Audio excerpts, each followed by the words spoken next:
श्रीकांत भैया जिंदाबाद जिंदाबाद जिंदाबाद। श्रीकांत भैया जिंदाबाद जिंदाबाद जिंदाबाद। कोई नहीं है टक्कर में, क्यों पड़े हो चक्कर में। कोई नहीं है टक्कर में, क्यों पड़े हो चक्कर में। श्रीकांत भैया जिंदाबाद जिंदाबाद जिंदाबाद। श्रीकांत भैया जिंदाबाद। केहू के न जहाँ सन चाचा चाची आई है, केहू बहकाई त भैया न बहकी है।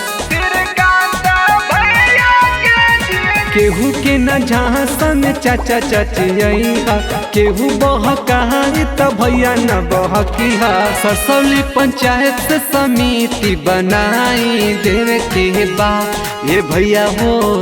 श्रीकांत भैया के जीताई देवे के बा ये भैया हो। श्रीकांत भैया के जीताई देवे के बा। ग्राम पंचायत क्षेत्र संख्या 22 उत्तरी भाग सरसौली से पंचायत समिति के उम्मीदवार श्रीकांत भैया को अपना बहुमूल्य वोट देकर विजयी बनाए। दोस्तों, श्रीकांत भैया जिंदाबाद जिंदाबाद जिंदाबाद। श्रीकांत भैया जिंदाबाद जिंदाबाद जिंदाबाद। श्रीकांत भैया जिंदाबाद जिंदाबाद जिंदाबाद। गरीब भवन के कॉलोनी बनई है, रोडवा बनई है, गली नाली हो। बूढ़ा बूढ़ी पेंशन उठाई है, लाभ मिले पूरा सरकारी हो।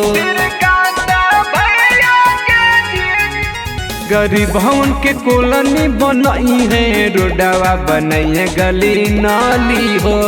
बूढ़ा बूढ़ी पेंशन उठाई है, लाभ मिली पूरा सरकारी हो। करी है भलैया झंडा पकड़ाई देवे के बा ए भैया हो। श्रीकांत भैया के समिति बनाई देवे के बा ए भैया हो। श्रीकांत भैया के जीताई देवे के बा।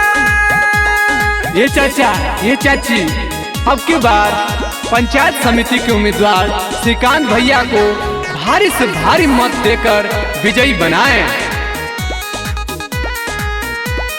पैसा रुपया जमन बाटी तो वो का काम करी हो।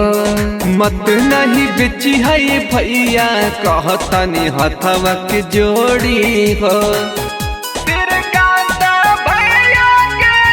पैसा रुपया जमन बाटी तो वो का काम करी हो। मत नहीं बेची है भैया कहतनी हथवा के जोड़ी हो। सबही के दिहला इनको के मौका देवे के बा ए भैया हो।